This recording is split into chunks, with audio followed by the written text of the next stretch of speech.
All right, very good. Well, welcome everybody. We'll hopefully have another great call this week. We've had several really good ones, and I appreciate everybody who has participated and shared and contributed to those calls. So hopefully we'll have another experience like that today.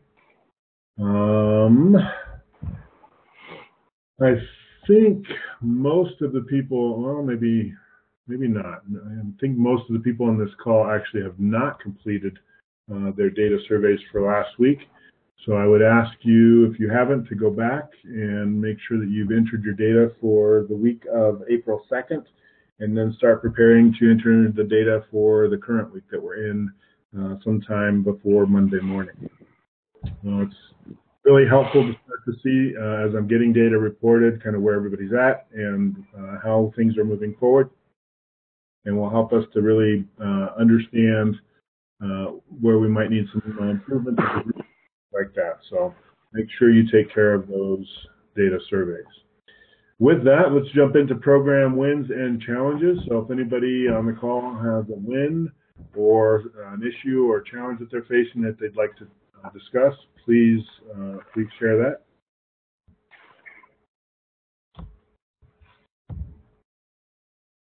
Ben, this is Rick. I'm hearing an echo. Mute. Not anymore. Okay.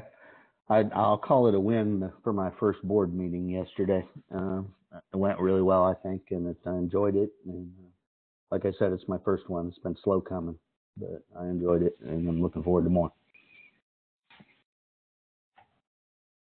Yeah, it's a great milestone marker, and congratulations on getting that together. Share a little bit, if you would, Rick, about any of the feedback that you received or anything that went particularly well for you in that first meeting. Well, I'm a little surprised at the level of trust that was in that meeting, considering it was the first one and it was the first time they'd met each other. We got deep into family backgrounds and children seeing therapists and all kinds of stuff, which was very interesting to me, considering it was the very first meeting. So I was surprised by that. I thought it might take a while to get to that level before we would start talking about that kind of thing. So I would definitely say that was surprising to me, but somewhat, I don't know, confidence building or somewhat good. I think a good sign. Is there anything that you think that you did to help foster that environment? Well, I started everything off with talking about the Tavenos stuff, and then going a little bit beyond that, probably even, and explaining my desire for us to develop a level of trusting relationships where we feel like we're each other's trusted advisors, that kind of thing. So I don't know if that made any difference, or they just happen to be those kinds of personalities. Couldn't tell you for sure, but it seemed to work pretty well.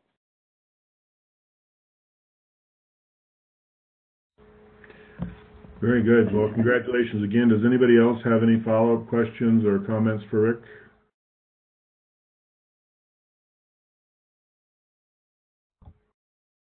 Good. Well, I hope to hear of many more reports of great board meetings. And as I told you when you first shared that with me, now it's time to fill the room. Amen. All right. Any other big wins or challenges from the group? I got a challenge. I had a discovery meeting yesterday that was going real well, and then after I described how the board worked, she just really kind of just shut the whole thing down, pretty much. Just started telling me about how she's done this before and it didn't work out. So, I prodded her and asked questions, and then she told me she belongs essentially to an affinity group, and that works really well because everyone speaks the same language, and she gets a lot of feedback from her employees. And I reminded her of what she told me earlier. It's like she's got great employees, but they're not owners. But it just really wasn't able to get anywhere, to get around it. She just basically said she would feel out of place, and when she's done it before, she's felt out of place.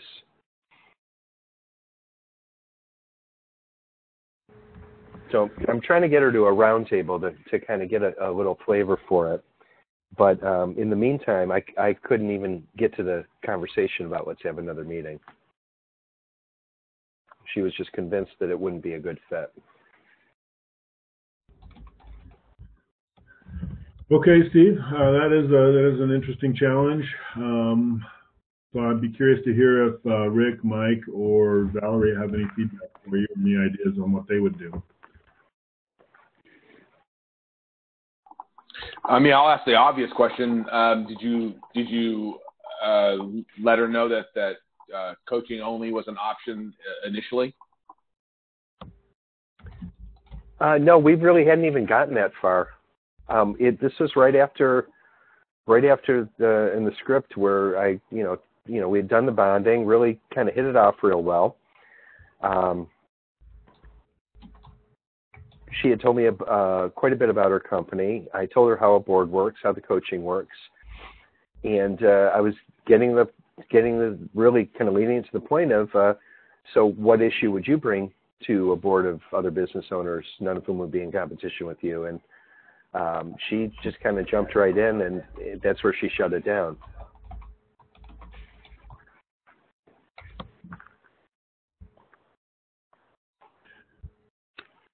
I think that was a great question, Mike. Go ahead, Valerie. The first time I met with somebody who told me that they were in a similar organization, I was just stymied, and I just basically said, well, congratulations and good for you, and thanks for letting me know goodbye. But I've been trained since that you ask them questions about their experience with the other organization and ask them what they liked and what they didn't like. So this woman must have met with you for some reason. There must have been something that she liked in what you said. So possibly, I can't help but wonder, since she had such a bad experience before, I wonder if it was one of those really casual mastermind groups. It kind of sounded like it, and I really prodded her to, like, what didn't you like about it? What wasn't working out? And really, one of the things she kept coming back to is, like, I don't like to have to explain how we do things over and over to people who aren't in the industry. And she told me about the affinity group that she's in that she really enjoys. And I said, that's great. That's awesome that you're doing something like that. I said, what members I've worked with have found is that in situations like that, they're great ways to kind of share a certain amount of knowledge, but it's very, very difficult to go deeper because there's a level of competition. You can't necessarily share the things that you would share at the same sort of board meeting, but we're getting ahead of ourselves, blah, blah, and she would kind of, I was trying to not convince her, just point things out. She had objections to everything, really. So she had initially signed up to come to a roundtable event and couldn't make it. So I got to the point where the logical next step was to try to get her to come to another roundtable event.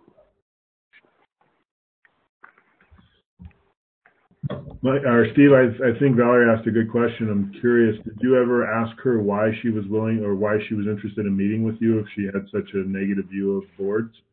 Or why she signed up for an event? No, I didn't. That might be one to put in your toolbox for the future. Yeah. Just because, again, we know that as long as the prospect is really comfortable and in control, they're not going to make a decision. So sometimes we have to ask those very direct questions, maybe challenge a little bit just to get them out of that moment of comfort.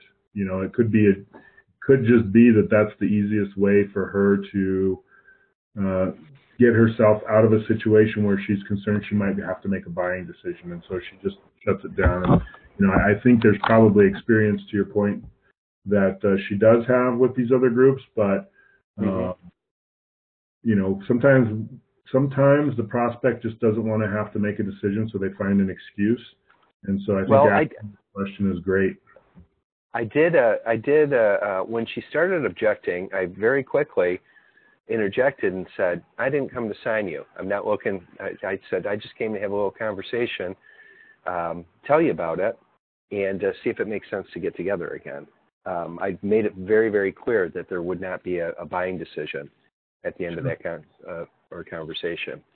But I like the idea of a direct question. I wasn't thinking of it at the time because I was kind of scrambling, thinking, well, the first part went so well, now all of a sudden there's this roadblock. And can I circle back to something that Mike said as well? When she starts pushing back hard on the board, another thing that you can say is, I appreciate that. I'm not even sure I'm convinced the board would be right for you because we haven't talked enough. There are several options for how we could move forward. Maybe one is right for you, maybe not, but we haven't even really gone over everything that's available. Yeah, I like that. I think the coaching only thing could definitely still be in play. But if we as TBOs are so focused on getting them in the boardroom or overcoming those objections, we might miss other opportunities. Who knows? Maybe 6 or 8 months of coaching only, she decides that the board might be right for her.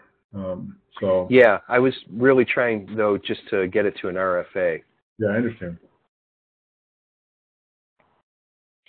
I have never been able to sign up somebody who is on an affinity board, but I've met with several. And the 3 things that you need to point out that are different, because the affinity boards are really powerful, but they're almost always, of course, geographically dispersed, so that they're not competing with each other. So the 3 things that we offer that are different from the affinity board is local business owners.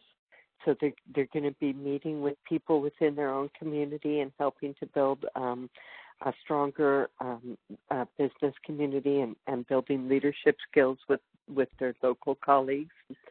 2, they're going to be getting out of the box ideas from people outside of their industry.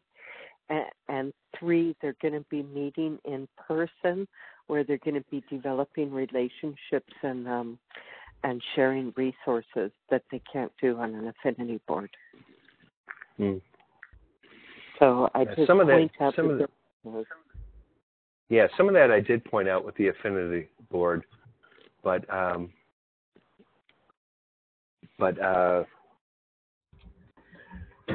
yeah, not all of that. But thank you. That's good advice. Yeah, I like those. Thanks for highlighting that, Valerie. I think that's very helpful to keep in mind, and just remembering that that you were in the early discovery stage, Steve. I just think trying to get away from the objection mindset as quickly as possible is probably the best thing you can do, and I believe you tried to do that. Sometimes it's just a challenge. Sometimes it's just not going to move forward. But I think if I had been in your chair, the one question I probably would have asked is, well, if you're so opposed to this, why are we meeting? Yeah, no, that's a good one, because she seemed somewhat familiar with the way it worked as well. And I guess that's kind of what caught me off guard when she started objecting to it. I'm thinking, when I asked you what your understanding was, she really had a pretty good idea of how it worked. And she signed up for an event. She signed up to attend the board, which is a little interesting, and she's so uncomfortable there. Yeah. Very good.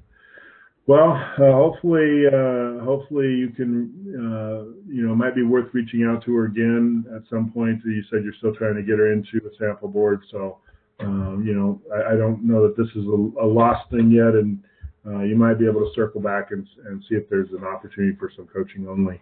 down the road. So Yeah. thanks for bringing that up. I think that was a really good challenge for us to work through.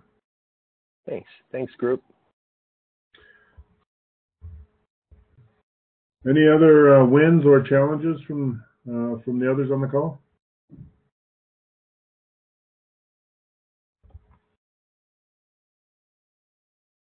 All right, let's move forward. So over the past several months, we've talked about a variety of marketing and referral strategies. We've talked about how to utilize guest advisors, what that might look like for your boards.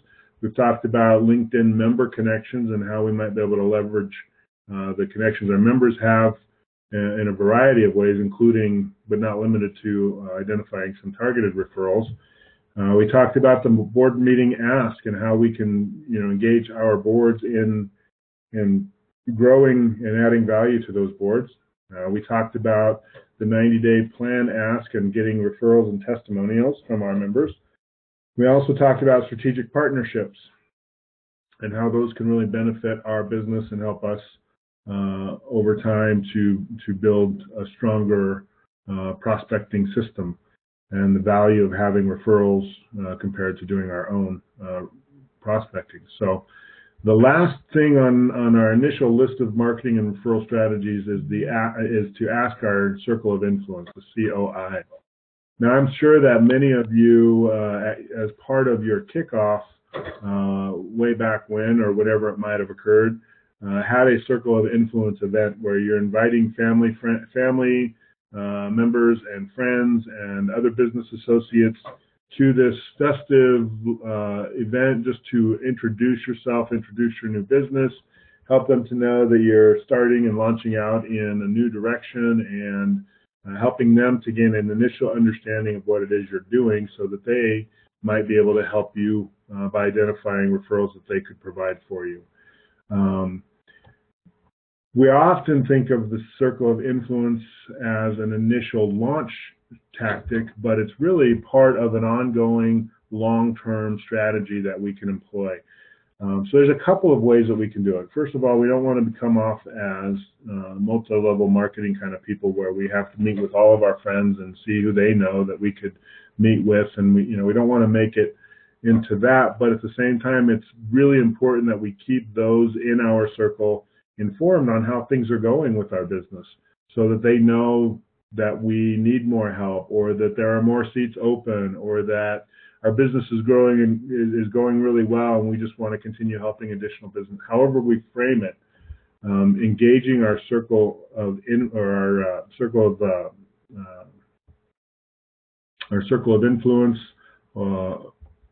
in our business is always a great strategy. So a couple of things that we can do to leverage those people within that inner circle. One, we can send out, kind of see this in the holidays where people will send out a letter to everybody on their Christmas card list, and they'll kind of give you a summary of the year, and this is what we did, and this is where we went, and this is what's going on with the kids, and on, and they'll just send out this form letter. We can do a similar newsletter kind of approach for our circle of influence, just to kind of help them stay engaged, especially if we know that they're interested. So this is maybe an additional marketing list you might consider establishing, maybe not in Pipedrive, but in some other tool that you could use, MailChimp or another service like that, just to send out, here's an update on my business, and here's how my friends and family can help me grow my business. Something like that. Not too markety, not too salesy, but just providing and communicating information. Specifically, I've got a board established, or I'm trying to establish a new board, and I'm really looking for people who are in these industries. If you know of a business owner in one of those industries, please reach out and let's make an introduction. Because we do know that our family and our friends want us to be successful, and they want to help us. Sometimes they just don't know how to, or it's not top of mind, or they haven't thought about it in a few months because, our kickoff event was 2 years ago, and they haven't really thought much about it since then. So that's one way that you can engage your circle of influence to help you with your business. The other thing that you can do, regardless of where you're at in your business, is host another one. Maybe it's a summer barbecue kind of thing, or an end of summer if you want to plan down the road, or something like that, where you just invite your friends and family over for a great evening. And part of that is, and of course you let them know up front, part of that is just, here's where I'm at with my business, here's some stuff that I could use help with, and just make it a fun event. So the Circle of Influence initial event doesn't have to be a one-time only strategy. There are things that we can do on an ongoing and regular basis to really engage them in that process. So host an event, share your success stories, whether it's personally or through a newsletter kind of update. Invite current members and families to the events that you might be holding. So if you're going to have another event, maybe you invite some of your members to attend as well, so that your families and friends get to interact with some of the people that you're working with. Here's another idea that I came across. So at this, if you're going to host another event, set up a few tables around the area with table tents that have the industry on it that you want, with a sign-up sheet or something like that, where they can just put their name down if they know somebody in that industry that they'd like to introduce you to. Not necessarily asking them to provide the contact information for that person. They're just letting you know that they want to follow up with you. So they're just signing up to make an introduction for you. But as appropriate, just follow back up with people after you have this host an event, or as you send out your success stories newsletter or updates. Follow back up with key people that you think might be able to help you. But don't be afraid, and don't be ashamed, and don't be shy about asking those people closest to you for help, because they are probably some of the most invested people in your success, and oftentimes are able to provide some of the best help and best referrals. So I'll pause there and open it up for any feedback, any other additional ideas on how you might be able to leverage those within your circle, or any other strategies that you've used to get people, family and friends that you know engaged in your business success. Well, first of all, this is Bernd. Sorry I was late. Hey, Bernd, no worries.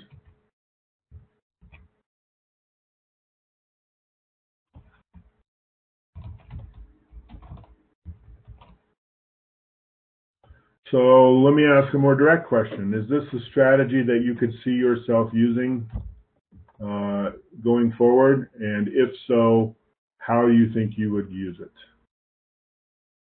And if not, why not? There, now everybody has a reason to talk.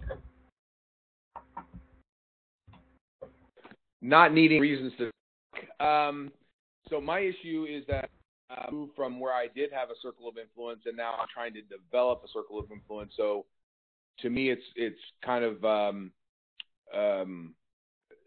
the preparatory to the circle of influence. So how am I building those relationships with other like-minded business owners,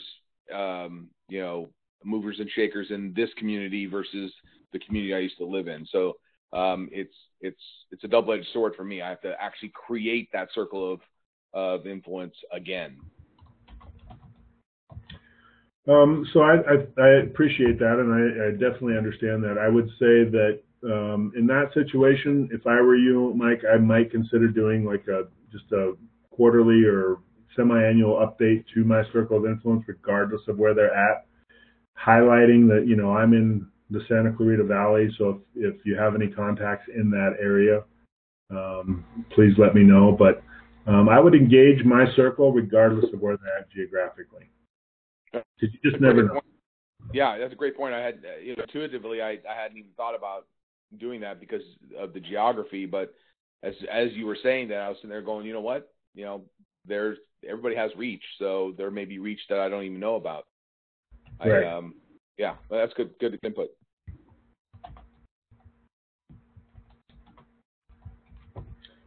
Others that will or won't, and why?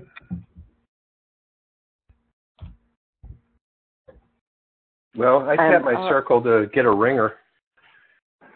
Yeah, that's another one. That's really good. Thanks for bringing that up. So tell everybody what you did, Steve. Well, I needed a warm body, so I called a friend of mine who's not really in my territory, but I've known him for a long, long time. He owns a couple of yoga studios, and approached him and said, I'd like you to join my board, and we're going to start out, and I'm not going to charge you because I need a warm body, and I bet you could benefit from what I'm doing. And he agreed.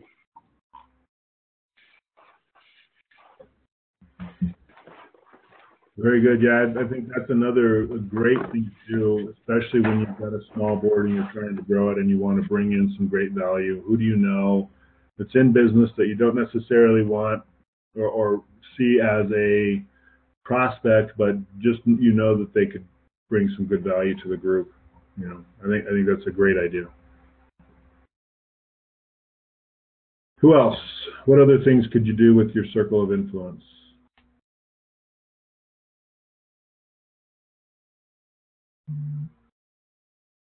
This is Valerie. You've got my wheels turning, Ben. I haven't capped that group, and it's grown considerably from the initial workshop, roundtable I had when I launched. So I'm going to think about what I can do with them and do perhaps, like you suggested, a small private party or something. A good idea. Yeah, and again, I'm not saying necessarily you have to have all of your members there, but there might be a couple that you think would be good, and it would be good for them. It would be good for your circle, just include them, because I think our friends and family, especially in the business that we're in, they often don't get it. They don't understand what we're doing, and they don't understand the impact that we're actually having in other people's lives. And so having some successful members join that circle so that they can tell their stories and help people really start to see tangible evidence that this is really a powerful thing that we're doing can be so motivating for them to then reach into their circles to find people that need help.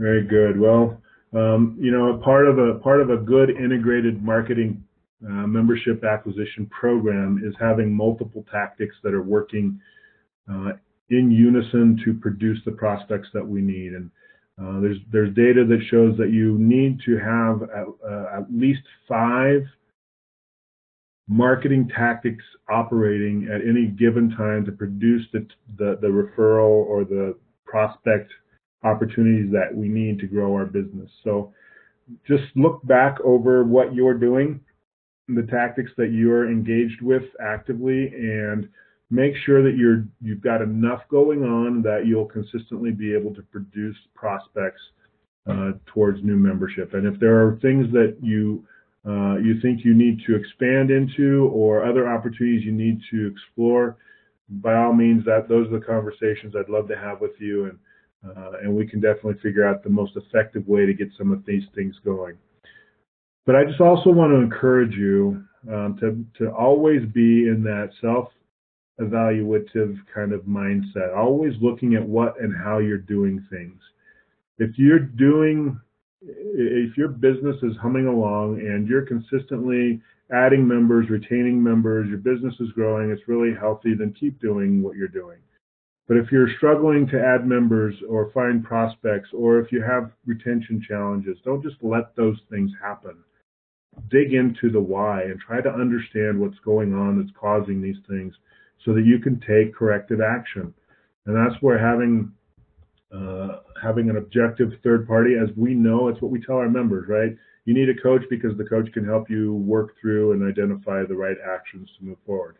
That's what I'm here for. And if it's not me, that's fine. If there's somebody else that you trust and lean on for that kind of advice, by all means engage them, because we don't want to just keep stumbling forward. We want to have intention. We want to have purpose. We want to continuously be learning and improving so that we can grow our businesses in a manner that's healthy and sustainable.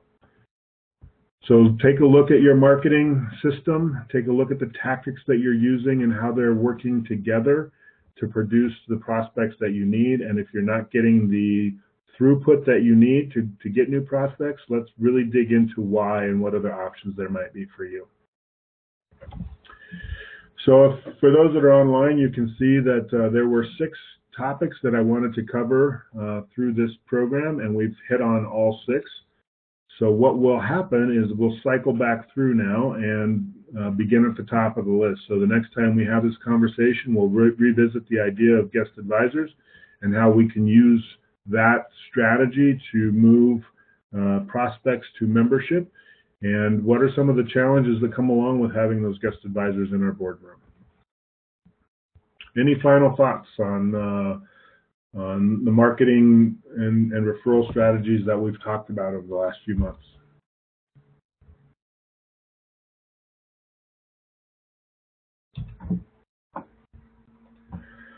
All right, so let's move on. This will be a quick session because we have fewer people on the call than normal, but I think I'm really looking forward to hearing your responses to this as well, to the round robin discussion question. So last week, the question was, one thing I need to stop doing to become more successful is, and we each shared our answers and identified one thing that was really important for us to stop doing. And what I found interesting was the how do I want to say it, the Me Too kind of thing that was going on when we were doing that. I think a lot of us struggle with the same things around negativity, around some head trash, around prejudging, around putting things off. These are all things that can really inhibit our success. And I think it's really important to take time every now and then and say, what am I doing that I need to stop doing because it's really getting in my way? And I appreciate you all sharing, and the feedback that we got was, I think, really, really helpful. So today, being the optimistic person that I tend to be, I'd like to flip that, and let's talk about a positive thing. So what is one thing that I'm not doing now that I need to start doing to become more successful in my business? So let's go around the room and we'll share that feedback. Steve, are you able to go first? Sure. I don't know about not doing, but definitely something that I need to get a lot stronger at is better follow-up.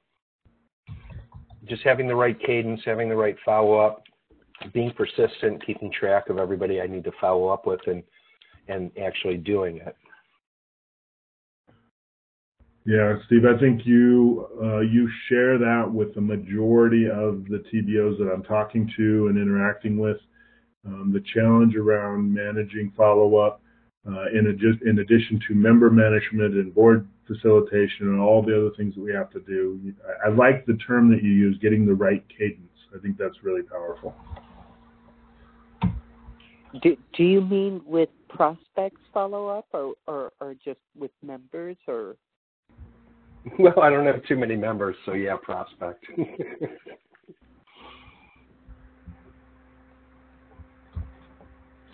All right. But even with members as well, because sometimes I find it kind of difficult to switch gears between prospecting and managing members.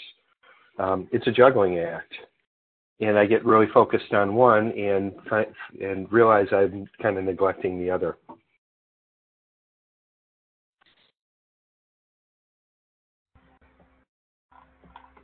All right. So Valerie, what do you need to start doing? I need to start working with my members to prepare an issue for the board. I used to have larger members on my board, and they were really smart and innovative, and they actually liked waiting until the last minute to see what else would come up in their business that month, and they were capable of articulating an issue on their own. But I've got smaller companies now and several new companies to the board, and they're not in the they haven't caught on yet. And last month's board was choppy. I need to use the issue preparation form and spend some time in coaching, working through an issue with them so that they really use the board time effectively. Yeah, very good. Thanks for sharing that, Valerie. And I think you actually, in that, you touched on a challenge that we often don't really anticipate, and that is the changing personality, so to speak, of the board as members come and go over time, and how, what worked before and might not be quite as successful this time, and how do I adjust the way that I'm operating as a facilitator to keep it, keep it a high-performing board. So I think that's great, and I think your members will benefit from that as well. How about you, Mike? Well, I need to start boards. That would be helpful. But actually, one of the things you just said, I wanted to start becoming more, not successful, more, more successful. In my marketing, and then I just realized that something you just said, that there's supposed to be 5 marketings going on at the same time. I'm doing 2.5, and so I need to double up on my my marketing.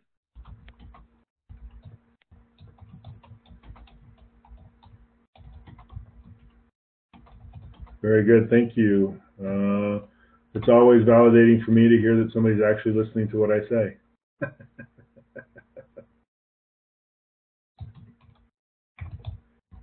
That was a joke, sorry.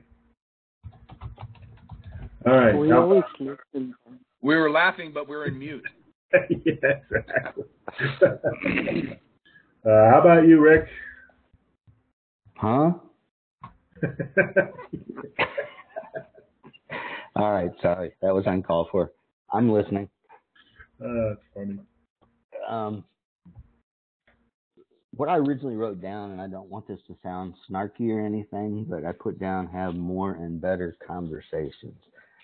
But let me expand a little bit on some of that, because part of the way to do that, you guys have, as a group, have touched on already. I definitely need to get better on my follow-up.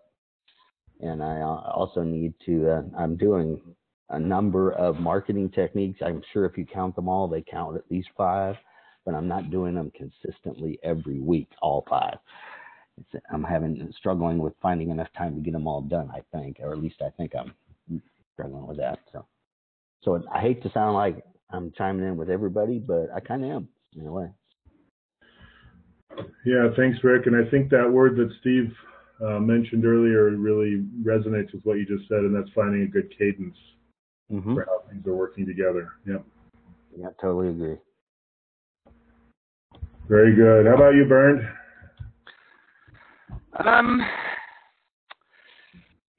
Most successful, I don't think I need to look after my existing members any better than I do at the moment. I think I'm going over and beyond with these guys already, and I think I'm running a danger of spoiling them a little bit too much and raising their expectations, so that when I hopefully never, but if I run out of steam on that one, then I will be in trouble there. So existing clients, I'm pretty sure I'm okay. Now for me, more successful, the definition would definitely be, getting more members on board, getting more boards started, these sort of things. And in there, I want to change, the premise of your question there a little bit. You said at the beginning, start doing essentially what I have not done before. I think I really gotta be conscious about and define what has really worked in the past. What did get me members into the door, and simply do more of that. I think that's the premise. It's coming back to what we last week on this call saying, what are really my strengths? If owner-to-owner calling is not my strength, why should I really work really hard on it? I mean, I don't say giving up on it, but why should I spend hours and hours and hours every week trying to do owner-to-owner calling when there is, for me, a more effective ways to get people on board? I'm personally a believer of this whole LinkedIn process, which I got half of my members through, and the other half came through telemarketing. I did get some discovery meetings through owner-to-owner callings, but none of them has translated into any existing new members yet. So look what worked in the past and do more of it.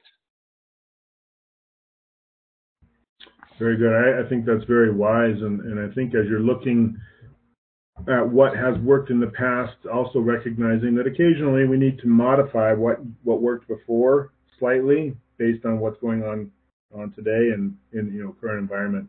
We do know that over time, some strategies do lose effectiveness. So it's not just always plugging it back in, but sometimes it's almost what happened with Meet Leonard, right? It was working well, and then somebody else discovered what they were doing and made it impossible. So now that group had to go back and retool their strategy to make it effective again. We have to do the same thing with our marketing tactics, right? What worked 6 or 9 or 12 months ago, if we just do it exactly the same way, might not be quite as effective. So is there something we can do to enhance or improve or modify to make it more effective in today's environment?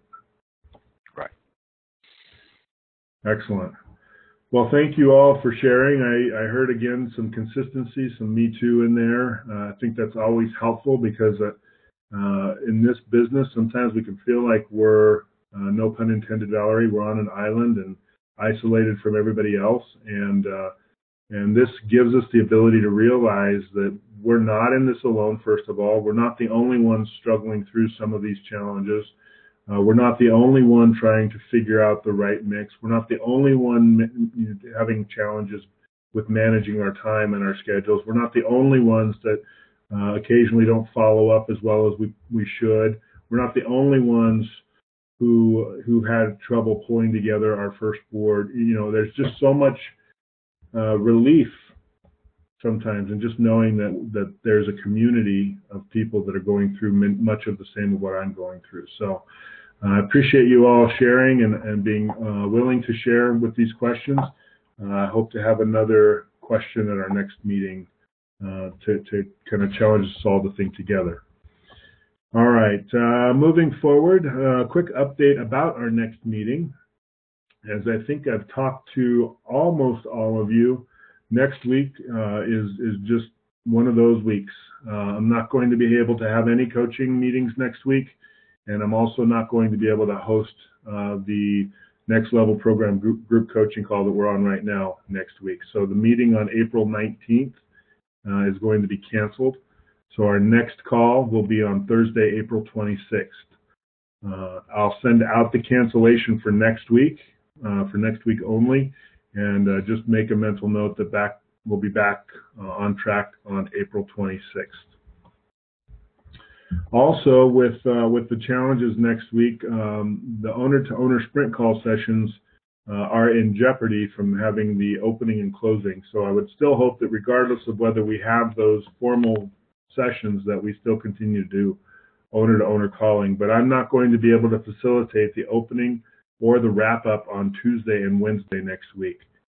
So if there is anybody that is willing or able to fill that role, I would greatly appreciate that. If you plan to attend either one of those and could facilitate the opening or the wrap-up, please let me know. I'd like to get those secured by tomorrow afternoon. So if you could let me know basically before noon time, your local time, that would be awesome. If I can't get facilitators, I'll send out a note to everyone that they should still plan to do the owner-to-owner calls, but there won't be the opening and the wrap-up.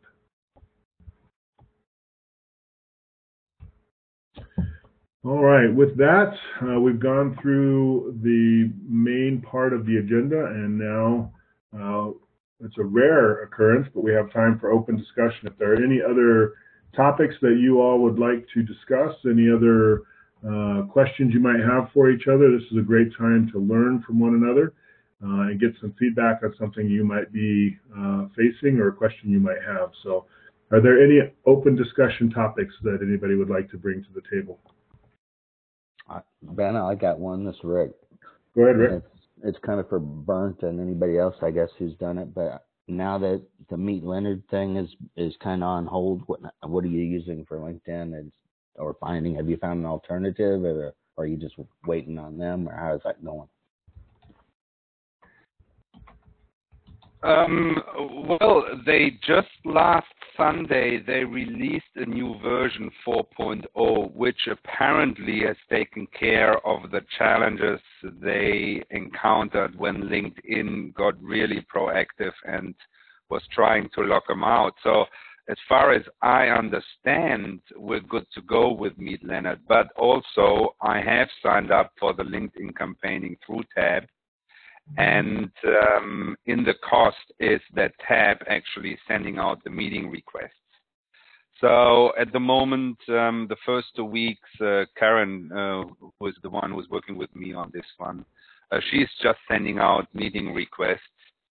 I don't know through what means she's sending them out. I get plenty of, I see that on my phone because I get notifications every time somebody accepts a meeting request. So there's a lot happening there.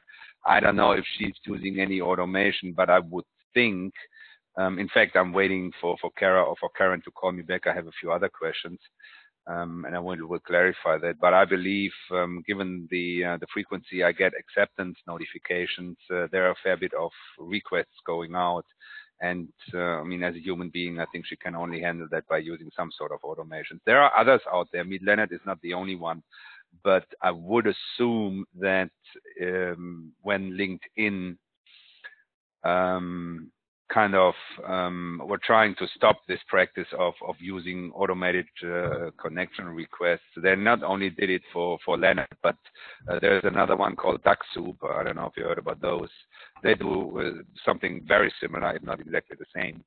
And DuckSoup might have been in trouble there as well. So, and there are a few others. You'll find them all in the Chrome extension store, in the Chrome web store, or whatever they call it. They are all in there. So all of them, I assume, were affected.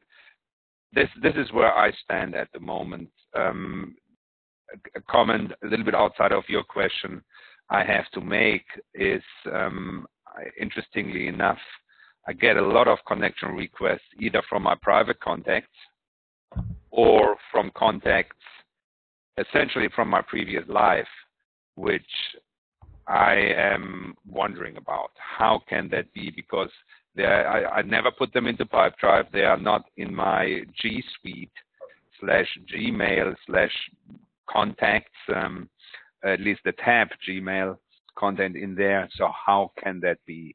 There is something going on which I would like to have clarified, and that's why I'm waiting for the ladies to call me back. And Bern, just so that you know, I was talking to another TBO this morning who's having the exact same thing. Mm-hmm. I wonder where they get these contacts from. To frankly, Ben, I have no idea how they got. My German friends, for example, who I have in my contact list but never been in LinkedIn, but they are not in Pipedrive. Of course not. How all of a sudden I get acceptance notifications there. It's kind of a little bit creepy, frankly, and I want to have clarification. Yeah, hey, Bern, just to let you know, when you're in LinkedIn and it comes up with suggested, every now and then it'll pop up and say, oh, we have some suggestions for you.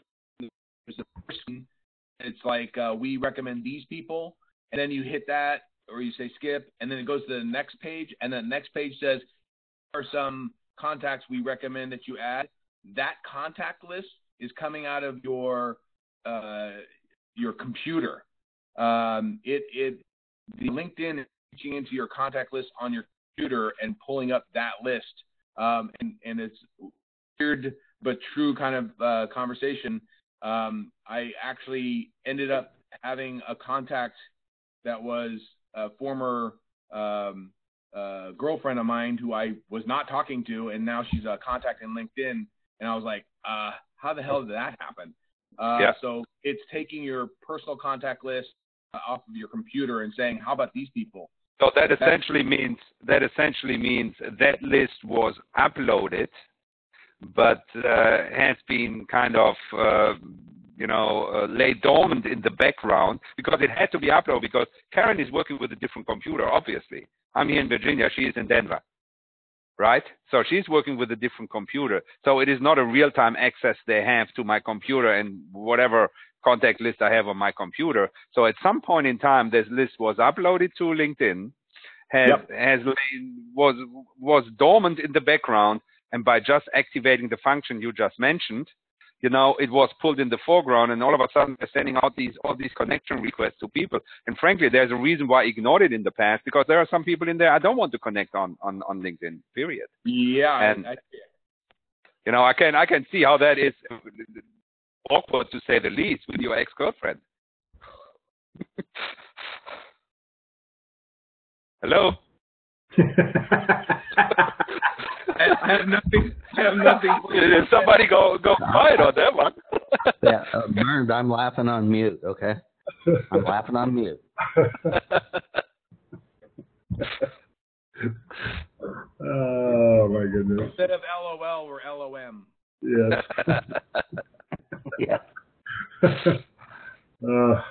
All right, well, I'll find out. I'll let you know once I'm able to talk to Kara or to Karen and see how that goes. But that's probably the solution to that. But I want to get some input from the specialist. It's the Oxford Analytica of tab accessing your personal data. But yeah, no. I was looking at Meet Leonard yesterday, Mike, and not quite ready. I'll pay the fees to them when I'm ready to do another workshop for the first connection email, mass emails. But in the meantime, I did something different on the advanced search on LinkedIn recently, because previously I would put in positions like president, owner, partner, and my geography to do a search like that. But recently I discovered if you use the other field that they call seniority, and you just pick the top seniority levels and do a search in your geography, then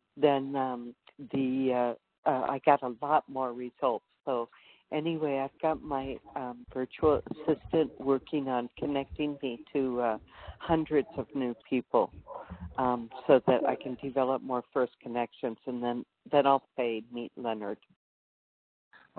That's a good, that's great. I need to keep that in mind. That's good. Thank you. Very good. We've got about a minute left. Any other final comments or anything else to share before we wrap up today's call? Yeah, one thing, because it's only 1 minute, I want to throw in there. One thing that really works with my client, I found out this morning at 10 o'clock about existing member engagement and retention rate. Send them a text message before you meet them, let's say half an hour before, and ask them if they want to have something from Starbucks. And then on your way to the appointment, you just bring them along something from Starbucks. Because I did that this morning, a bit as a surprise. I sent out a text message. She never responded, but I still got her a coffee. And that was their hit. I mean, she just was happy. Yeah, I like that, Bernd. I used to actually do that. I had met with, clients at various restaurants or, quick places, cafes. And so on occasion, I would send that text, "Hey, I'm on my way. I'm going to stop here to get a sandwich. Can I pick anything up for you?" And you're right. That is a very powerful tool in just building that connection, building rapport, building the relationship. Yep. Mm-hmm. Very good. One more shameless plug. So tomorrow, during the membership acquisition call, Friday call, I will be again filling in for Phil, who is traveling back from Mexico. what's going to be So interesting. he must have burritos coming out of his ears now. Yeah, he is. He's only in Denver 1 week per month through June. So yeah, his schedule is crazy right now. So anyway, I'll be hosting the call. We're going to have area developer Jeff Rayner on the call, and our subject is going to be working through head trash. So not that anybody on this call ever is challenged with any head trash issues at all, but I just wanted to make that put that out there just in case you want to listen in and bring your questions, bring your own personal strategies for success, anything that you can contribute to make that a great call tomorrow as well. All right. Well, thanks again for those that are on the call. I appreciate you taking time out of your hectic schedules to participate and join. And you guys are what makes this a powerful call. And I appreciate all of your interaction. I love the banter. I love the laughter. And you all brighten my day. So thanks for that. And with that, we'll close up and have a great Thursday afternoon. And we'll talk again soon. Thanks, everybody. Thanks, Ben. Yeah, thanks, everybody.